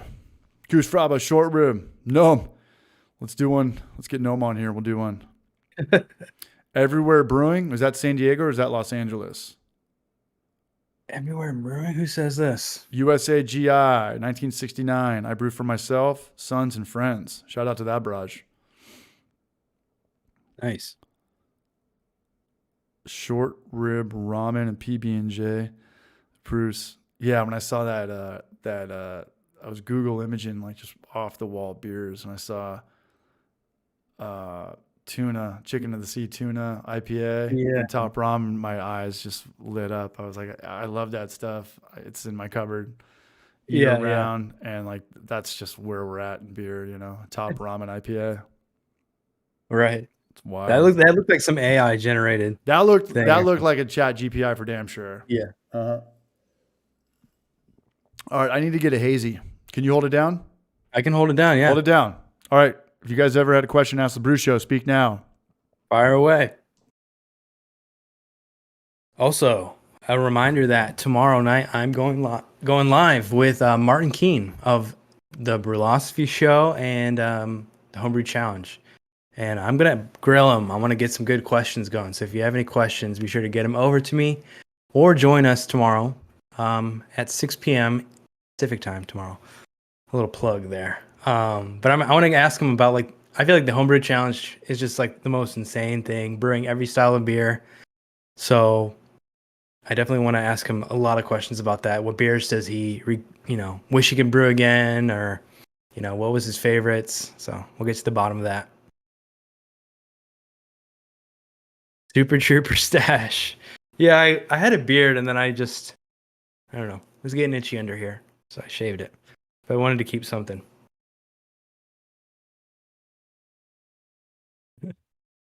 Martin, why Brewlosophy? Yeah, I mean, I don't know if he'll answer that question, but I am curious to know like how that partnership works. I feel like he had such a good thing going on the Homebrew Challenge, and then to just abandon it. It's kind of sad to see, but maybe he'll come back to the Homebrew Challenge at some point. I watched his video the other day. Well, he did a video called The End, and then after that he came out with another video after that, and then I think he pulled the plug. So I watched his second to last video. Oh, right. Yeah.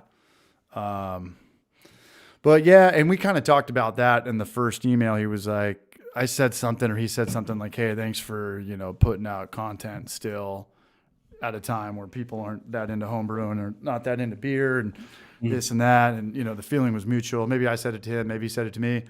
And, that's another channel. Like, I watch the Brewlosophy channel, but it's like, guys, there's only so many ideas in beer. We're just waiting around for something to happen, or it's almost just better to like be a Brewbound website, but YouTube channel, just talk about news. And there's a lot of news, because people are going out of business. And Yeah, the New Belgian in San Francisco is probably the one that's the biggest, maybe getting the most clicks. But anything that goes out of business in San Francisco, I'm not too surprised. It doesn't matter how big or small you are.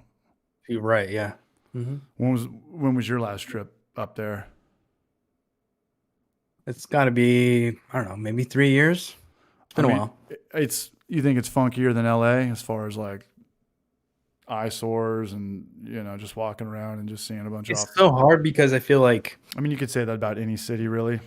Yeah, but I feel like with LA, like it's very rare that I'm going downtown to like experience LA. I'm going to like the other neighborhoods. But with San Diego, like I feel like downtown is like part of the experience, or like going. We do have a small downtown, yeah. Yeah. No, I don't know. I just Oh, you were asking when was the last time I went to San Diego? I think you said San Francisco. San Diego downtown, I go to a decent amount, but it's definitely less gnarly than LA downtown. I'll say that. LA is wild. You know, when I was going to San Diego and I was, I would get cheaper tickets going from Nashville to LAX or whatever.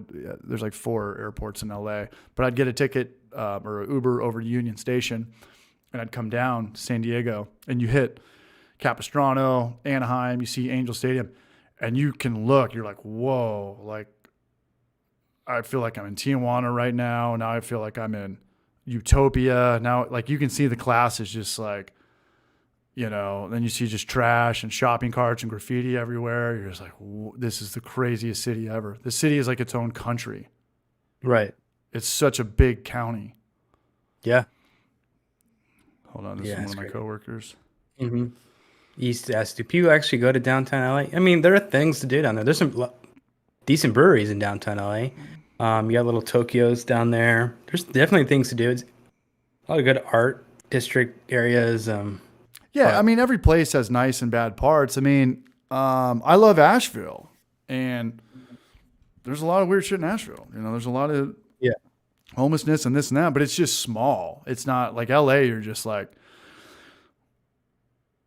it's just big. It's just big. Like per capita, it's like, okay, whatever. There's 5 homeless people, but like, there's also not that many people here in general. But when you're like, okay, if I'm in a big city, I'm like, I'm just looking at like a whole like martial's law lockdown of people right now, but they're homeless. You know, it's But I saw that in New Orleans. I was like, fuck, man. Like, we took this one Uber and it was underneath these freeway passes, and just to your left and your right, you're just looking at like a concert with no band playing. You know, it's just like all these people here just because they're all homeless.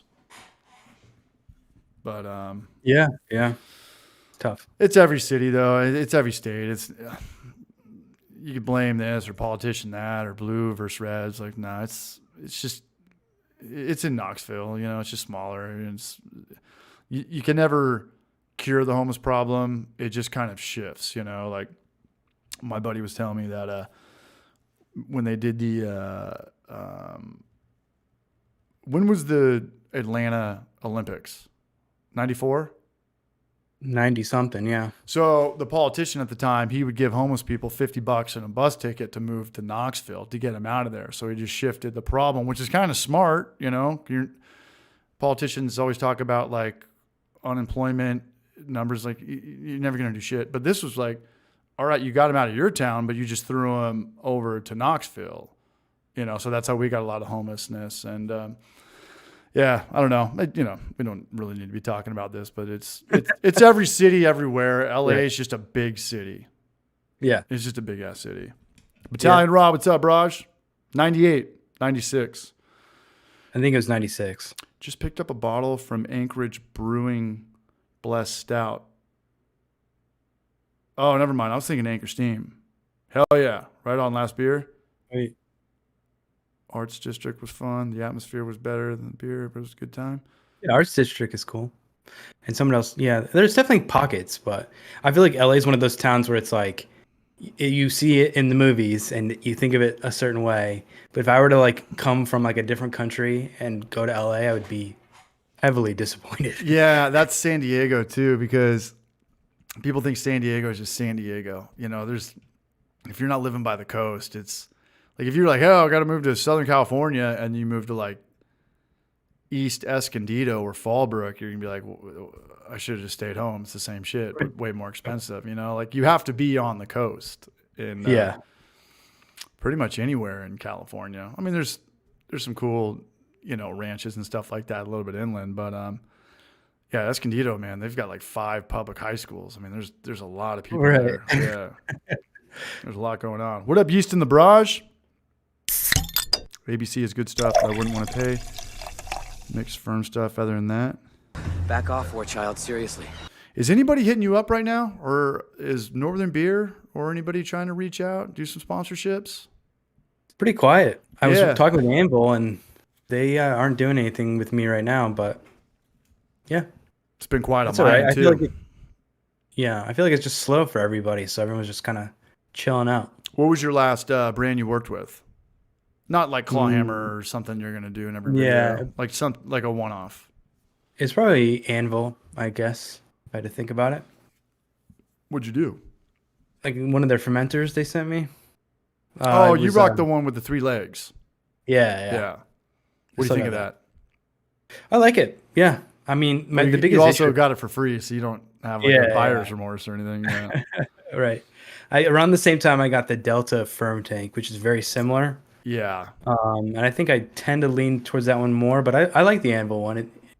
I mean, it ferments beer well. It's big. It's not going to fit in a corny keg. I mean, I'm sorry, it's not going to fit in a chest freezer, but I would like to have the Anvil bucket back again. I'm playing with fire with these plastic buckets. I mean, Dude, I got one. You want it? I can send it to you. you don't want it? You prefer the Delta over it? Or I prefer the three-legged Okay. Anvil that I have. Yeah, if I pay for shipping, you ain't tripping? Yeah, All I'll right. send it to you. Shout out to Juvenal Hernandez and everyone else who's been supporting the channel tonight. You just paid for something that can ship that won't get overcarbonated. Viva or bust, Blackwood Brews. I love the bucket fermenters. I just don't have any room for it anymore. Is the bucket the same size as Delta? I think so. I think there's 7 gallons. Okay. Yeah. And they both kind of, or no? Well, so the bucket, the one I'll send you is just like, like the stainless steel bucket, essentially. It's got like a mini conical at the bottom. But yeah, the one that the 2 big ones, they're like conicals. So they fully have, and they have tri-clamps and all that stuff. Nice. Yeah. Yeah, we'll talk after this. Mm-hmm. Grain is expensive. I have to piggyback off my buddy's brewing to get my base malt for cheap. That's a good hookup. If you have a buddy with a commercial brewery, that'll give you your grain with, for cost, because they get it for like 50 cents a pound. Yeah.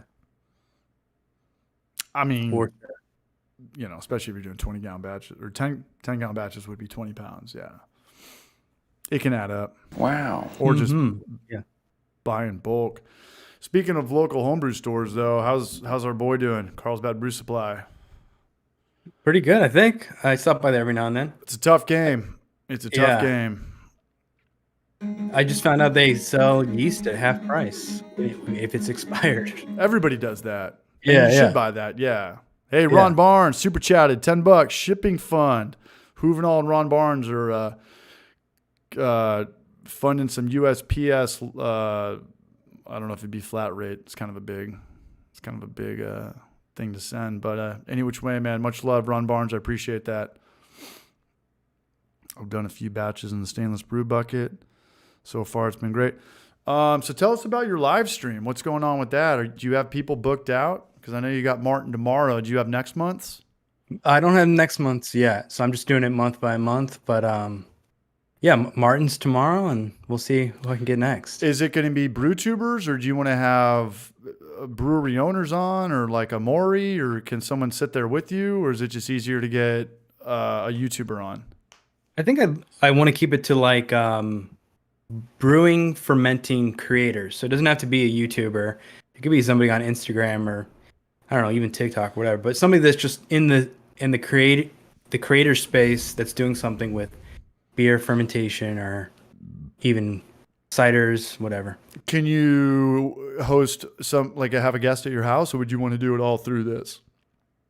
I mean, It's a lot more to probably, set up if you have 2 mics and you got to get the lights. Exactly. Yeah, there's a lot more. It's pretty going easy on. to just do it on digitally. I feel like it works out. But yeah, I mean, and I want to reach out to like some people that we haven't seen. A lot of times we see the same kind of faces, so try and get some new people in that we don't hear from a lot. It's kind of like, I don't know, like stand-up comedy or playing shows. Like the more you play, the more you're gonna network and this and that. And like Dan from Hops and Gnarly, he's been on a content streak, and I was like, I got to get this guy on the stream, see what's going on. He just moved into a new spot, made a killer video on that. I didn't know he was so blue collar. I didn't know he had that all those tools. But our boy Dan's got some skill sets Yeah. outside of His little Brewing, like man. brew shed looks it's sweet. Dude, that's my dream. Tony Weatherington, what's up, Braj? Good to see you over here, man. What's up, Tony? Cheers, Tone. What's up, 108 Ales? Wow. Love to get 108 Ales on, yeah. Wow. Yeah, for sure. Is there any girls anymore? Well, yeah, well, I mean, Faywood Mead? She's still Baywood putting out- Mead. Yeah. And there's some girls on Instagram for sure. But YouTubers. Brunette Brews? Brunette Babes Brew? Yeah, the brunettes. Is it Brunettes? brunette? Yeah. Yeah. Something like that, yeah. Have you talked to Sarah Flora lately or just any social media? No, I haven't talked to her in a long time. No. Yeah. And I But feel that- like yeah. we would hear about her if she was opening up soon or something. Yeah. She Yeah, would maybe al- she's just super tag- busy with it or something. I don't know. We never know. Who knows? You never know. People get sober. People move. People go through breakups, and people deal with personal shit. And at that point, like the last thing you're probably thinking about is putting out content. Yeah. Come on down, smash that like. Like, no, man. Oh, Lady Fermenter. Yeah, I saw her. She's a brew tuber as well. Hannah. There was a girl that came on here one time. Hannah. I think she had an Instagram account. I don't think it was a YouTuber. Okay. Yeah. Yeah. It's tough to get girls into beer. Why is that? Yeah. Unless they're making peanut butter and jelly. Yeah. Social Maybe. sparkler. Yeah. Yeast and the Beast. I'm always trying to get you on, man. I can be whatever you need me to be. He's got to create some content first. I keep poking fun at him. Like, when's the next video coming out? It's got to be a couple years for the Beastmeister. Okay. Blackwood Brew. She pulled the plug on on opening a brewery for now. Burned out. Okay. She also had all that legal trouble with the name and stuff. So There was I get it. was a trademark thing. Yeah. Hannah from Texas. Jaggers, what's up, Braj? I don't think has Jaggers been in here for a minute? Jaggers It's been a while. Jaggers, it's been a while, yeah. Yeah. People come and go. People definitely come and go. Yeah. And I was thinking about Larry. I was thinking about Larry in January, man. I hit him up and he was like, dude, I'm fucked up. I said, what's going on? He's like, I'm on medication. I said, for what? He's like, 12 years of YouTube and drinking beer and barbecuing and just getting old and not taking care of myself better. And I was like, yeah, man, take your time off, do your thing. And then like a couple nights ago, he posted a picture of like a deep dish pizza. I was like, okay, well, I don't need to text you how you're doing. I just got the status update on Facebook. It's like Giovanni's from Chicago, but mine's better. Right. Hell yeah, he's back. But I get it, man. I just talked about it in the last video. And it's funny because you even hear out here California sober, which means that everyone's Right. smoking a bunch of weed. Smoking. Yeah. Yeah. Cali blew me away when I moved back here from Melbourne, Florida. Fresh Country Ales, what's up, man? Good morning. Yeah, let us know what you guys are drinking tonight. Let us know which time zone you're in, too. Yeah, if you're saying good morning, that's got to be I love that. other side of the world. Yeah. Okay, we're coming up on an hour 45. Trying to got you for 2 more hours, right? No, you always do like 3 or 4. We'll do 1 more beer after this, though. And then I'll probably stay on for 6 more. Yeah, I got to save some energy for tomorrow. Yeah, so what's the deal with tomorrow? What time is Martin coming 6 on? p.m. Pacific. Same as this. So, Okay. Yeah, same as this. 100%. And I'll be grilling them. I'll be giving them the hard questions, all the hardball questions.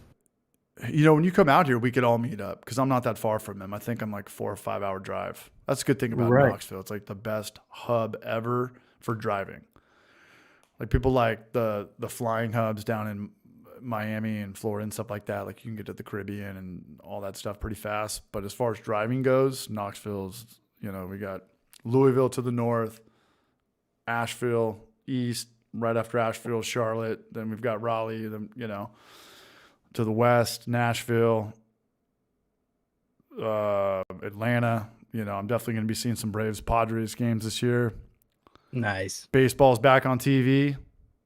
Yeah, I'm looking forward to it. Getting excited for that. You're a Cubbies fan, right? Cubbies Packers? Yeah. He's the Brew Show. He's from Chicago, and somehow he ended up a Packers fan. Brett Favre. Blame Need Brett to- Favre. This NBC is for Stephen Plass. It's not a full beer, but I'm gonna chug it. Bruce Joe, can you chug it? Just say it!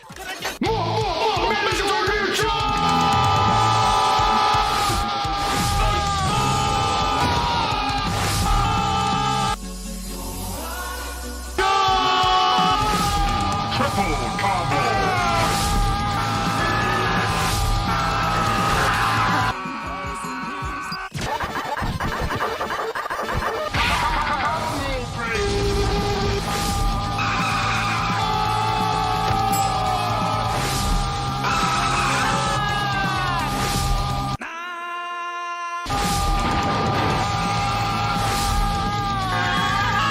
YouTubers that watch everybody else, they'll comment on everyone too. I love it. I love it. Cheers, y'all. All right, I got to get one more. Hold it down, Brush. Is that cool? Mm-hmm. Tombstone Todd. I'm getting loosey goosey. Found out how to super chat. Much love, Tombstone Todd. Yeah, I think you just click on the link in the description that says super chat, and then underneath that is the video for is Trent's new video. Check that one out too. He's actually got a real brewing video. Today I just went like I don't know, different angle. But click on all that stuff. But 1 second, I'll be right back. All right, cool. Yeah, beer quality. A lot of Strike-Towners are Packers fans. I used to go to like a bar and like watch the game with people, but most of the time when I wore my Packers stuff in Chicago, I got a lot of mean comments. But it's all good fun. I love going to the games and I love the whole like rivalry. It's a fun one. Zach Pearson just tasted a red lager and it rolls. Nice, man. Red lager. I guess I kind of brewed a red lager last year, that red cold IPA, but I haven't had it. You don't see red lager a lot. I'm guessing it's like more malty, maybe like kind of like an amber color. I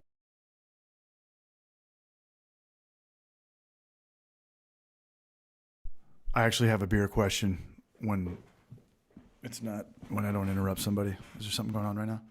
No, I was just looking at comments. Hey, I've got an oxidation question. You know, obviously, oxidation, beer, food, this and that, oxidation, sunlight is not good for anything. Mm-hmm. But I oxidated the shit out of that last batch of that peanut butter social sparkler. I don't care anymore because I don't know.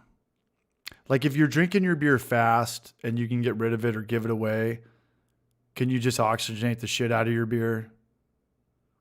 I think it depends on the style. Like Depends on the style. Like super hoppy beers, if you oxidize them, then they might turn pretty quick. I mean, some styles it doesn't have to. They could be zero oxygen, and the style turns faster than others. Yeah. But I don't know. Like if you're just obviously, if you're shipping your beer from coast to coast, or you're going international or something, you want the least amount of anything possible. But like if your beer's staying in your house, it's not leaving your town. I don't give a shit about like adding fruit, popping this thing over, you know, because people do buy those things, like the $300. I use the magnet thing, the magnet trick, but people buy the CO2 dry hop thing that they, you know, you purge and you try to get as much oxygen out there. It's like, do you really need that if you're going through beer that fast?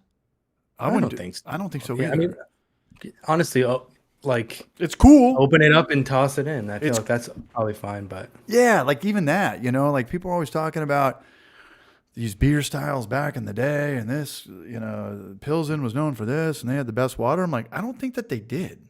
I think that they had like shit water, and I think everything we have now is way better. I don't think that beer back in the day tasted. Yeah, we're like a massive leg up from where people like brewing, like even the '90s were brewing. Like 100%. Ingredients are so much fresher. Most of the time, we're keeping the beer cold anyway, so everything slows down. Like oxidation slows down when things are cold. So right, I think if anything, it's just like it's fun for people to kind of figure out, well, how do I make this, you know, last the longest? Or I mean, if you're gonna like ship it out for like competitions, then I get, you know, sure, yeah, you want to be like super careful, but if you're just enjoying it at home, Later, Kurt no, Pick. Cheers, Raj. Yeah, I don't know. Well, I was never a competition guy. me neither. Never. Like when I first started with the YouTube channel, I think that first year I wanted to open up a brewery. Half of it was like, maybe one day I'll open up a brewery. Half of it was like, I just want to be one of the boys. I just want to be a part of this San Diego beer thing. Everybody wanted to be a part of it. Everybody had an Instagram account. I was in San Diego at the coolest time. You know, the brew scene was awesome. It was at a point, you know, I'm reiterating what I said in the video. If you had a new brewery opening up, it's like, we have to go. And now it's all I picture in my mind is that Homer Simpson meme where he's like walking back into the bushes, like, Right. like another one, like, Yeah. like this, now, like 12 years late to the party, and you're going to show up with all this shit now and, you know, have some word pun name, you know, like a brand name. Right. It's just wild. And, But here's a question. Here's a philosophical question for you. Is it all like our fault? Is it all the home brewer, like the brew tubers that teach people how to brew beer? Then they get these people that brew beer at home, and then they're like, I can make this professionally. We give them the false confidence to start a brewery, and I think it does fuck with your head. I think when you make good beer and you tell yourself like, I need to sell this now. Absolutely. Yeah. you got people around you saying like, dude, you should sell this. You should sell this. I think that everyone's got that dream of owning a brewery, and they think of whatever, like Sierra Nevada, Ken Grossman, or, you know, Stone, Greg Koch when it was cool, or even think of like Charlie and the Chocolate Factory, Gene Wilder. Like, owning your own thing is cool. This is cool. Right. And if there was ever a time that I was going to own a brewery, it would be the same story like I just talked about today. It would have been me, 29 years old, guilt tripping my parents into giving me money, and I would do it just to be one of the boys. I wouldn't like it. What if someone says I got sexually harassed? Like, do I call 911? Do I call, like, what do you do? Like, I don't know. Like, what if I want to fire someone and they're like, I just want you to go away for fucking ever. Get out of my face. You're fired. And then they're like, no, I'm suing you. I didn't get a lunch break from 3 years ago. Like, I wouldn't have known what to do, you know, like I wouldn't have known shit. Yeah. And you want to be one of the boys. You want to, everybody who would come into my brewery from high school, I'd give them a free beer. None of my products would ever have value. Once people get it for free, they're never going to buy it now. They're never, when they see it in the store, they're like, no, I get it for free at the brewery. I'm never going to buy the 6-pack. It would have been the worst idea ever. And now we're seeing like because there's a lot of breweries that were like that, you know? Yeah. And now we're kind of seeing it. And I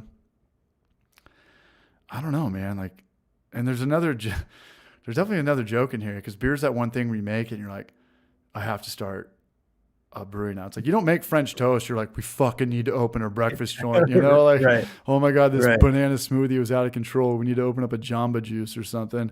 Beer's just this weird one thing where everybody wants to be a brewery owner, but I feel like because it's kind of like mystical, and like when you finally nail it, you're like, whoa. But it's I can do also this. alcohol. You're around the most liabilities. On paper, it's like, Right. you know, you've got drunk people. If a cop wants to be a dick, he can give anybody a DUI leave-in. Like, if there's a personal thing, and I've seen that. There's cops that just hang out at places and they're just cherry picking because they Right. fucking hated the owners from high school, or they shared the same girl or something. Like, you're pretty much a drug dealer, you know? Like, you're making this thing that gets people fucked up, and people crash cars and they drive out of here and they yell, and it ruins a lot of people's lives. It's like, you want to be in charge of that, you know? Like, Right. so I mean, it's if it's someone's by dream. the to way, open a brewery, this is the best conversation we've ever had on here, because this is like, as much as I love beer, we have to call a spade a spade. yeah.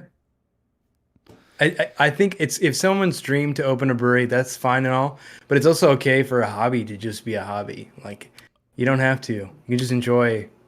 I think doing that's, this on the weekend. I think that's why I got Maury and Donnie. We always hung out. We were always down for whatever. We always got along. But if I was brewing, they were like, dude, we're on big systems all day. Like when we mash out, you have a rake and you're there for an hour. You know, like when you mash out as a home brewer, you like grab a Home Depot bucket and like throw it in your neighbor's yard, you know? Right. Yeah. Tony Weatherington, what's up, Raj? Just joined this channel. We'll begin supporting you like I support Trent. Nice, man. Appreciate that. Oh, well, you're about 304. I'm just kidding. You came through like a barrage on Trent's channel, man. That was awesome, man. I never saw anything like that ever before. And that the donations go a long way. The memberships and the donations go the longest way. So appreciate that. Just everyone for being here. But if we showed you guys the conversions of views, I think it's like $60 for like 10,000 views or something. That's assuming you have maybe like a 8-minute video where you could do 2 ads in there. So you're talking like 30 hours of work for $60. And at that point, it's like, you better be pushing Amazon or a Patreon or having a product placement thing, or else you're just not going to be around. And that's what I'm going to do, and I said that in the last video. I talked to you a little bit about it, but I'm going to step back from the brewing thing after this, unless like something really cool comes up and there's like a brewery owner, that wants to brew with me or collab or something. But I want to brew. I thought you were about to say, unless I decide to open a brewery. I would never do that. Later, Raj. Later, Ham. I want to brew, and I talked to you and Larry about this, and you guys are like, yeah, I brewed. You told me that you brewed last week, and kept the cameras off. And Larry was like, yeah, sometimes I brew and I don't turn the cameras. I leave the cameras at home or in the other room or whatever. And I was like, dude, that's got to be so nice. That's got to be so peaceful. Just to brew and just have a 5-hour day be a 5-hour day, not a 30-hour day, Right. Yeah, it's nice. I mean, it's got to be like training for a marathon, and then the day of, they're like, you just have to do a turkey trot. You just have to do a 5K, and you're like, yeah, like. So I'm gonna chill out on that, because the YouTube editing definitely burns me out on home brewing. Doesn't make me hate it, but it's I don't know. It's just a lot of work, Yeah. If brew days took 30 hours, there'd be a lot less people brewing. Yeah, and you want to like keep it still fun for you, so you want to keep it fun for you, and like that'd be funny though. Like you just mashed in, you're like, now what do I do? I guess I'll just like sit down. I don't have to like run around and charge this fucking memory card or that's what I did. I like popped on I guess I'll just sit here and maybe like drink a beer. Popped on a movie and just like hung out and waited for it to finish. Kind of hang out, yeah.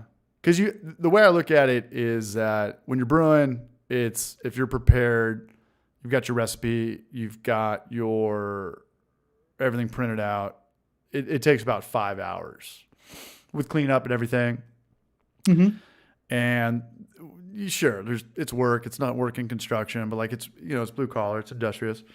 And then if you want to film it, it's about the same hour. It's about the same amount of effort to me. It's like, okay, take the tripod, move it over here. I didn't get that. Do this. Set up, external monitor. Do we get the shot? Oh shit, the camera was at 24 frames per second. I want to do slow motion.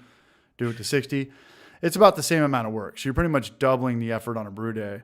But the editing is what burns everybody out. That's about 25 or 30 hours. So you're thinking like, okay, this one batch of beer to get on the internet really took about 30 hours. That's how. Is that? Do you agree with that? Is that? Pretty much, yeah. I mean, writing the script, if you're doing voiceover and all that stuff too, like, yeah. I got 3 questions for you. And I did this with Hops and Gnarly, and I love this. Well, I said the question, I think you read it the other way. I said, like, what were your 3 videos that burned you out? And he went into videos that pissed people off with the most trolls, I guess. Most people that are just like, fuck you for putting free content on the internet. Like, how fucking dare you? Yeah. But I want to ask you both those questions. 3 videos where you're just like, I know you're, I know if you were gonna be like, dude, I wanted to quit YouTube. Even if you did, I know you wouldn't say it on here right now. But like, it just pushed you. Like, hey, I fucking stuck fermentation, or a cat licked the goddamn whatever and it got infected. Like, you remember some videos where you're like, I just can't wait for this to be over. And I want you to ask me this. Yeah, no, that's a great question. Hard I'm, trying to look seltzers. through. Yeah, probably ones where it's like, it's tough because it. Cheers, all. Cheers, man. Cheers, everybody. I don't know. The one that. All right, so the one that really bothered me was the. I'm going to interrupt you, though. I'm going to give a shout out to Prusy really quick, man. Okay. Breweries come and go, but homebrewing will live on. That might be a tattoo. That is pretty good. Shout out to Bruce, man. Much love for that. Thanks for supporting the channel. Penis reduction, all the surgeries, you know. Thanks, Braj. Okay, Trent, let's hear it, man. Okay, so the one video that kind of like really bums me out was I did like Psychiatry a hour. red ale video a while back, and I just couldn't get it to be red. Like I tried all these techniques, and I was just like, this was just supposed to be a simple grain to glass. Now it's become like, how do I make my beer red?